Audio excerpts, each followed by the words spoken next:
Hello dear my students, how are you? I hope all of you are very much well. Welcome to my new English class. Today I will discuss about the use of the.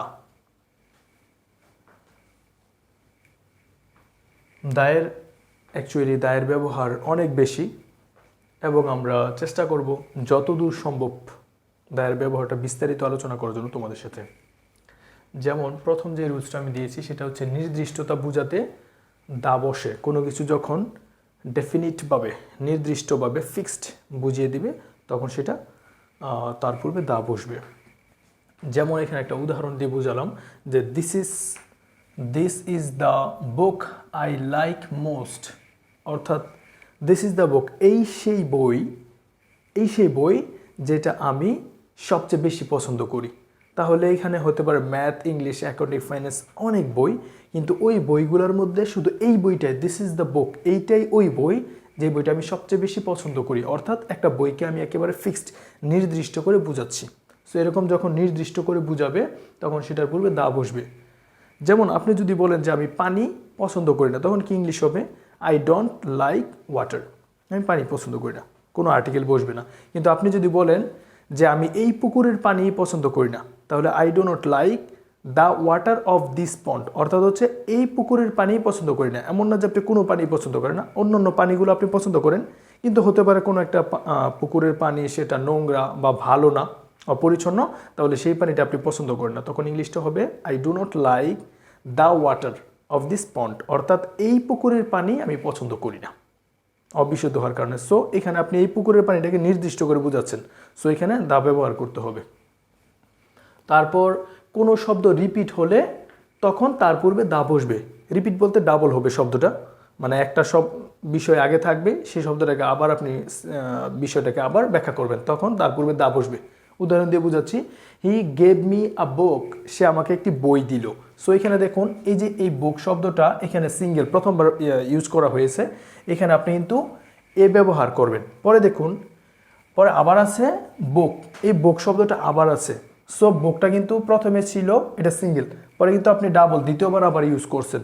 So এখানে কিন্তু এমন হবে না যে এটা consonant আছে এই জন্য আমি আবার এ দিব যে এ বুক ইজ ভেরি ইন্টারেস্টিং, এমন হবে না। যেহেতু এই বুকের আগে এ বসেছিল আর্টিকেল, সো এখানে এ না বসে এখন ব্যবহার করা হবে দা। সো এখানে হি গেভ মি আ বুক, আর এখানে হবে the book is very interesting. So কোনো শব্দ যদি আগে একবার ব্যবহার করা হয়, সেই শব্দটা যদি পরের সেন্টেন্সে আবার ব্যবহার করা হয়, তখন এ ব্যবহার না করে সেখানে দা ব্যবহার করতে হবে। মানে শব্দ রিপিট হলে দ্বিতীয়বার দা ব্যবহার করবেন। তারপর 3 নাম্বার যেটা আছে যে মিউজিক্যাল ইনস্ট্রুমেন্ট, যেগুলো বাদ্যযন্ত্র গান বাজনার ক্ষেত্রে ব্যবহার করা হয়, সেই সকল ক্ষেত্রে আপনাকে এগুলোর পূর্বে দি বসাতে হবে। যেমন কিছু ইনস্ট্রুমেন্ট এখানে ব্যবহার করেছি, যেমন পিয়ানো, গিটার, তারপর হতে পারে আপনার ফ্লুট, বাঁশি, এই সব শব্দগুলোর পূর্বে এই স্পেশাল কিছু শব্দ আছে, এই শব্দগুলো যেগুলো মিউজিক্যাল ইনস্ট্রুমেন্টের সাথে জড়িত, এর পূর্বে দা বসবে, যেমন দ্য পিয়ানো, দ্য গিটার।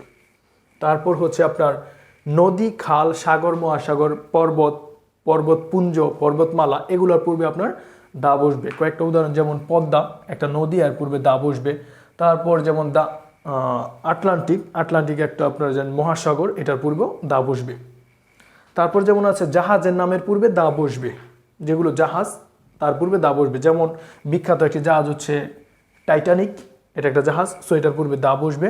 তারপর হচ্ছে সুন্দরবন, হ্যাঁ সুন্দরবন এটা বাংলাদেশের একটা জাহাজের নাম, সো এটার পূর্বে দা বসবে। এখানে কিন্তু বনকে বোঝাচ্ছে না, এখানে এটা একটা জাহাজের নাম, সো এটার পূর্বে দা বসবে। তারপর যে উদাহরণটা আছে আপনার, সেটা হচ্ছে দেশের সমষ্টি বুঝাতে দা হবে। দেশের সমষ্টি বুঝাতে, যেমন বাংলাদেশ শুধু একটাই দেশ, তারপর ধরুন বিভিন্ন দেশ আছে, এগুলো একটা করে দেশ। কিন্তু যখন আপনি ইউএসএ এটার কথা বলবেন, USA means United states of America, so আমেরিকাকে বোঝাচ্ছে। সো আমেরিকা আপনি জানেন যে 50টা অঙ্গ রাষ্ট্র নিয়ে গঠিত। ইউএসএ একটা রাষ্ট্র, এর ভিতরে আলাদাভাবে 50টা স্বায়ত্তশাসিত স্বাধীন রাষ্ট্র রয়েছে। সো এই 50টা রাষ্ট্র নিয়ে একটা রাষ্ট্র, যখন একটা রাষ্ট্র অনেকগুলো রাষ্ট্রের সমন্বয়ে একত্রে গঠিত হবে, তখন সেটার পূর্বে আপনার দা বসবে। নর্মালি কোনো দেশের পূর্বে কোনো আর্টিকেলই বসে না, যেমন বাংলাদেশ এর পূর্বে ক্রস হবে, India cross, south Africa cross, এগুলোর পূর্বে কোনো আর্টিকেল হবে না। কিন্তু কোনো একটা দেশ, সেই দেশটা যদি অনেকগুলো দেশ নিয়ে গঠিত হয়, সমষ্টি নিয়ে গঠিত হয়, তখন সেটার পূর্বে দা বসে। যেমন ইউএসএ 50টা অঙ্গরাজ্য নিয়ে গঠিত, তারপর আপনার আছে ইউকে, ইউকে মানে হচ্ছে ইউনাইটেড কিংডম। সো এটাও কিন্তু আপনার অনেকগুলো রাজ্যের সমন্বয়ে গঠিত। সো যেগুলো অনেকগুলো রাজ্য বা রাষ্ট্রের সমষ্টি নিয়ে গঠিত সেগুলোর পূর্বে দা বসবে। সো ইউকের পূর্বে দা বসবে। তারপর যেমন ইউএই, এটা অনেকগুলো রাষ্ট্রের সমন্বয়ে, কয়েকটা রাষ্ট্রের সমন্বয়ে গঠিত, এটার পূর্বে দা বসবে। আর ইউএই এর পুনরূপ হচ্ছে ইউনাইটেড আরব এমিরেটস। আচ্ছা, তারপর দেখুন জাতির নামের পূর্বে দা বসবে, যেমন the English, the French, the Spanish. এখন একটু বলছি এখানে যে এখানে কিন্তু কোনো ইংলিশ বিষয়কে বোঝাচ্ছে না। যেমন আপনি যদি বলেন যে আমি ইংরেজি সাবজেক্টটা পছন্দ করি না, তখন ইংলিশ হবে I do not like English. আমি ইংরেজি পছন্দ করি না মানে হচ্ছে আপনার ইংলিশ সাবজেক্টটা কঠিন লাগে। তারপর আপনি বলতে পারেন আমি ফরাসি ভাষা খুব কঠিন, এটা আমার পছন্দ হয় না, I do not like French. কিন্তু এখানে কিন্তু কোনো ভাষা বোঝাচ্ছে না, এখানে ইংলিশ দিয়ে বোঝাচ্ছে ইংরেজ জাতিদেরকে। যেমন এখানে হচ্ছে দ্য ইংলিশ মানে ইংরেজ জাতি। যেমন আমি যদি বলি the English are very smart, তার মানে হচ্ছে ইংরেজ জাতিরা খুব স্মার্ট, এখানে ইংরেজি বিষয়কে বোঝাচ্ছে না। তারপর যেমন France, the France are very conservative, ফরাসি মানুষ খুবই কনজারভেটিভ। সো এখানে বোঝাচ্ছে ফরাসি ভাষা না, ফরাসি জাতিকে বোঝাচ্ছে। তারপরে the Spanish are very smart, এখানে বোঝাচ্ছে যে স্পেনের মানুষরা খুব স্মার্ট। তারপর 8 নম্বরে যেটা আছে বেলার নামের পূর্বে দা হবে। বেলা বলতে সকালবেলা, সন্ধ্যাবেলা, বিকেলবেলা, দুপুরবেলা এরকম। যেমন আপনার ইন মর্নিং তো হবে ইন দ্য মর্নিং। তারপর হচ্ছে এখানে দ্য আফটারনুন, সো হবে ইন দ্য আফটারনুন, দা হবে। তারপর দেখুন যা কিছু একটি আছে, এই মহাবিশ্বে যা কিছু একটি আছে তার পূর্বে দা হবে। যেমন the sun, the moon, the sky. তাহলে দেখুন পৃথিবীতে স্কাই আকাশ একটি, তারপর দ্য সান সূর্য একটি, তারপর চাঁদ একটি, এগুলোর যেগুলো একটি করে আছে মহাবিশ্বে তার পূর্বে দা হবে। তারপর দেখুন পবিত্র ধর্মগ্রন্থ এর পূর্বে দা হবে। যেমন হোলি কোরআন, সো এটার পূর্বে দা হবে, একটা পবিত্র ধর্মগ্রন্থ মুসলিমদের। তারপর দ্য বাইবেল, খ্রিস্টানদের পবিত্র ধর্মগ্রন্থ বাইবেল, সো এটার পূর্বে দা হবে। গীতা, সনাতন ধর্মাবলম্বীদের পবিত্র ধর্মগ্রন্থ হচ্ছে গীতা, সো এটার পূর্বে দা হবে। তারপর সুপারলেটিভ ডিগ্রি এর পূর্বে দা হবে। যেমন ডিগ্রিগুলো আমরা পড়ছি good, better, best, bad, worst. So গুডের সুপারলেটিভ ডিগ্রি হচ্ছে বেস্ট, সো বেস্টের পূর্বে দা হবে। তারপর ব্যাডের সুপারলেটিভ ডিগ্রি হচ্ছে ওর্স্ট, সো ওর্স্টের পূর্বেও দা হবে। তারপর আছে আপনার অর্ডিনাল নাম্বার এর পূর্বে দা হবে। অর্ডিনাল নাম্বার বলতে এখানে ক্রমিক নাম্বারকে বোঝাচ্ছে, যেমন first, second, third, fourth, fifth, sixth, seventh, eighth, ninth এরকম। যেমন এখানে একটা বাক্য দিয়েছে উদাহরণ যে he is the first boy of the class, সে ক্লাসের ফার্স্ট বয়।